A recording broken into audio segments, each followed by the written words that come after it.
Dolly Parton isn't the only celebrity you might see in the Smokies. Today, we'll take a look at the Hollywood Wax Museum and see how you could meet more celebrities. Welcome to Bear Facts, where we explore the Smoky Mountains one bear fact at a time. Not many people are aware of how old the art of wax making is. The early Egyptians are some of the earliest documented cultures to practice using beeswax to create human faces and make replicas of gods and deities. And though it's been used by many other cultures since then, it wasn't until Madame Tussauds that wax sculptures really gained momentum in our modern culture. She took this old art form and used it to create life-size figures of notorious, prominent figures of society, giving life and vitality to figures of the society that people were interested in. When Madame Tussauds started displaying her work in London, people were very excited about it and the museum became a huge hit. And though you can still visit Madame Tussauds in London today and other big cities, such as New York City, they're not in every city. In fact, people couldn't even see one of these wax museums in the United States until Scotty Sin brought the art to Hollywood in the 1960s. Even today, you have to either be in a really big tourist destination like Orlando, London, New York City, or Hollywood to see one, or just head to Tennessee because of all places to be, there is one in Pigeon Forge. Now you might wonder who Scotty Sin is.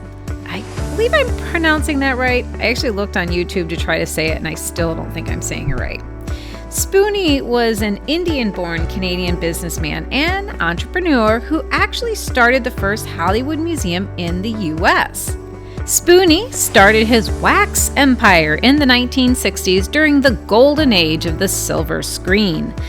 This was the perfect time to start this kind of museum, as television and movies had become America's favorite pastime. People craved to get to know these elusive, bigger-than-life figures on the silver screen and wanted to get closer to the famous figures. Scotty had the perfect platform to promote his wax figures in the movies and television, and all he had to do was hire the right people to make the art pieces, grease the right elbows, and schmooze a little bit with the right people.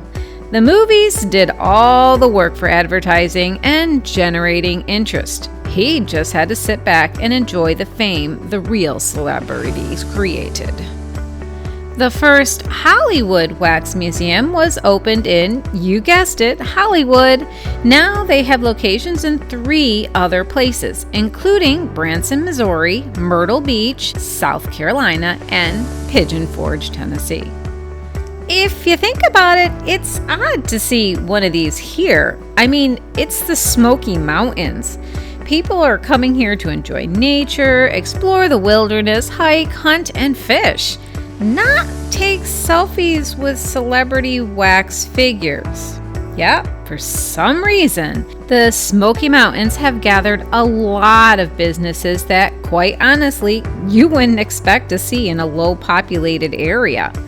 They have the Titanic, a Ripley's Believe It or Not, and a full aquarium.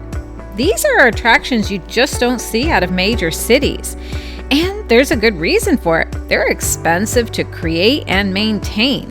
You need a lot of people coming through year-round to keep businesses like this afloat. I can only imagine how expensive it is to feed the sharks alone in the aquarium. We do lose a hiker once in a while in the Smokies. Anyway, for whatever reason, the Smoky Mountains have some of the biggest attractions in the country. I just can't imagine any of these businesses surviving near other major parks. In fact, just finding hotels and lodging next to some of these places is difficult. Believe me, I know I've tried. Heck, this summer we're visiting the Redwoods for the first time. We had to book an Airbnb months ago to get something. I can't imagine a Ripley's would even consider opening even a small store there, let alone 7 different attractions like they have in the Smokies. Yet the Smoky Mountains have this and more. There is well stocked with attractions, hotels, food places, and entertainment as they are stocked with trout in Gatlinburg. let's just say that it's well stocked there. As I have already said, these attractions are expensive to maintain. I mean, how many missing tourists can possibly be explained away before someone gets suspicious about how plump the sharks are getting at the aquarium? These places are a money pit, not just for the tourists, but the investors as well. You need to have a huge population of tourists and revenue to survive. And the Hollywood Museum was very expensive to create.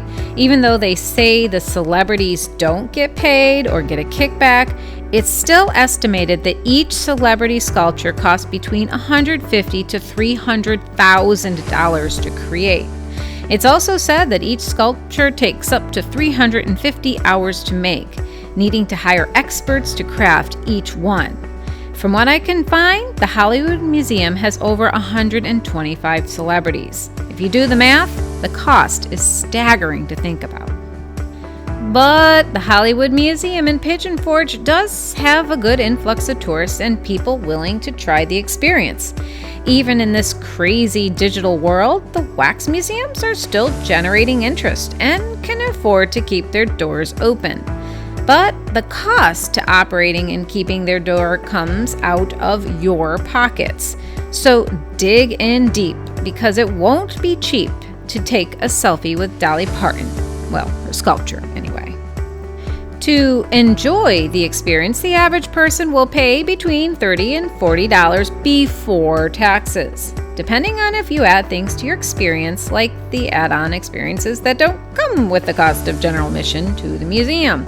Of course, they also want to sell you photo memory as well and lots of souvenirs, which will cost you more.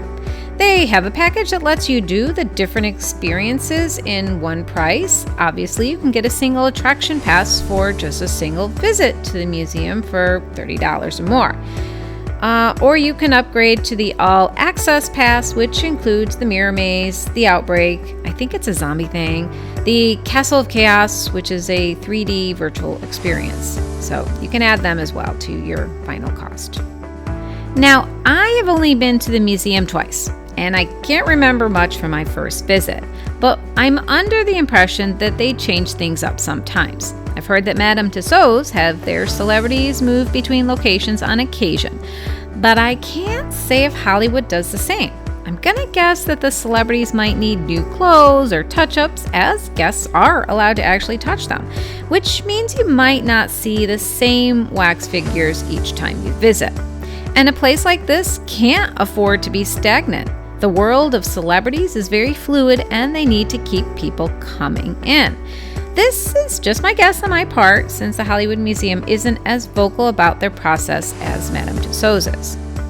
However, even if the celebrities get moved around or changed, the format of the museum will stay true.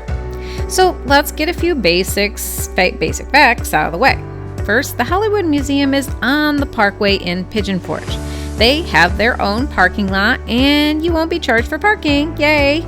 The museum is handicapped accessible. There is a ramp as you enter the building and an elevator for guests to use when they're ready to go to the second floor, once you started your celebrity tour. Your experience will start on the first floor just as you pass the turnstile. As with any big attraction, you will have a chance to get a photo op before you start. There's a giant King Kong in the main lobby that is the prop for this photo. This is optional, and if you don't want one, you just politely decline and head to the museum. Scan your ticket at the turnstile and begin your tour of Hollywood. And of course, it's only fitting that the first thing you'll see is the red carpet. They have a few blockbuster celebrities standing on the red carpet. Guests are encouraged to stand next to the wax figures, put their arms around their shoulders, and interact to some extent. Obviously, there are cameras. I mean, remember, each one is like over $250,000. And if people are acting inappropriately, which, come on, you know, some idiot will push the boundaries of civilized behaviors to be destructive or inappropriate, you will be kicked out. I imagine if you're caught damaging anything, there will be more serious consequences. But you are allowed to touch the figures. Just don't do anything that'll get you kicked out. I'm sure they plan on people touching them over time, and they know that they'll get damaged. I think the wax figures probably need to be retired once in a while to refreshen up their paint and fix clothes that get damaged over time. Sometimes, like the red carpet scene, the actors are dressed to the nines in their designer best and decked out for the big debut. Other times, they're wearing the outfits you would see while they were performing or doing a stand-up comedy act. There is a wide variety of ways you might see the celebrities as you walk through the museum. But a large majority of them are immortalized from the moment in time that they are most recognized from. You might find a lot of wax figures depicted in movies and scenes that most people would recognize them in, such as Harrison Ford as Indiana Jones, or Johnny Depp and Orlando Bloom ready to fight pirates and decked out in their 1700s finest. Also, they're decked out on a ship deck. You'll also find props that you can put on and wear in a selfie with the wax figures. The Hollywood Wax Museum explores the big screen through time, but they also pay homage to the musicians of the past and present. There is an Elvis right alongside Katy Perry, and even Beyonce makes an appearance. Overall, there doesn't appear to be any real order or any sense for the layout. The celebrities seem to be mixed up and randomly, haphazardly placed. And that might be the plan. By putting the Terminator next to Oprah Winfrey, it keeps people interested and engaged. When you get to the second floor, there's a little bit more theming as you get to famous sports figures or popular action male actors. What a weird thing to be called an action figure. But that's the best way to describe the personas as you go through this part of the attraction. Then you hit the comedians. Will Ferrell is standing next to Robin Williams, and beyond them is the iconic I Love Lucy scene where she is selling, I'm going to try to say this, Veta Meta Veggie Mines. Oh wow, that's a mouthful. I'm going to pass. I'm not even going to try to say that one. Either way, the thing that strikes you the most about the figures is realizing how tall or short the celebrities are in real life. Most of these people have a bigger than life personality and a strong presence when they're on the television. But when you're standing next to this wax figure and realize how delicate their wrists are, your perception changes. People create an image of the celebrities in their mind, and it's a striking experience to have that perception shattered when you realize how the real version contrasts with your perceived one. It's just a plain fascinating thing to see with your own eyes and experience in person. A photo just doesn't cut it. As you progress through the sets, you get a chance to explore many different genres in the cinematic world, from science fiction to fantasy to comedy and talk show hosts to online personalities. And of course, there's a section with the horror genre. I admit this is one of my favorites. I love the sign before you enter the room, as it warns people before entering that if you have a weak heart or expecting a baby, you should enter at your own risk. I think it was supposed to be a joke because it's not scary.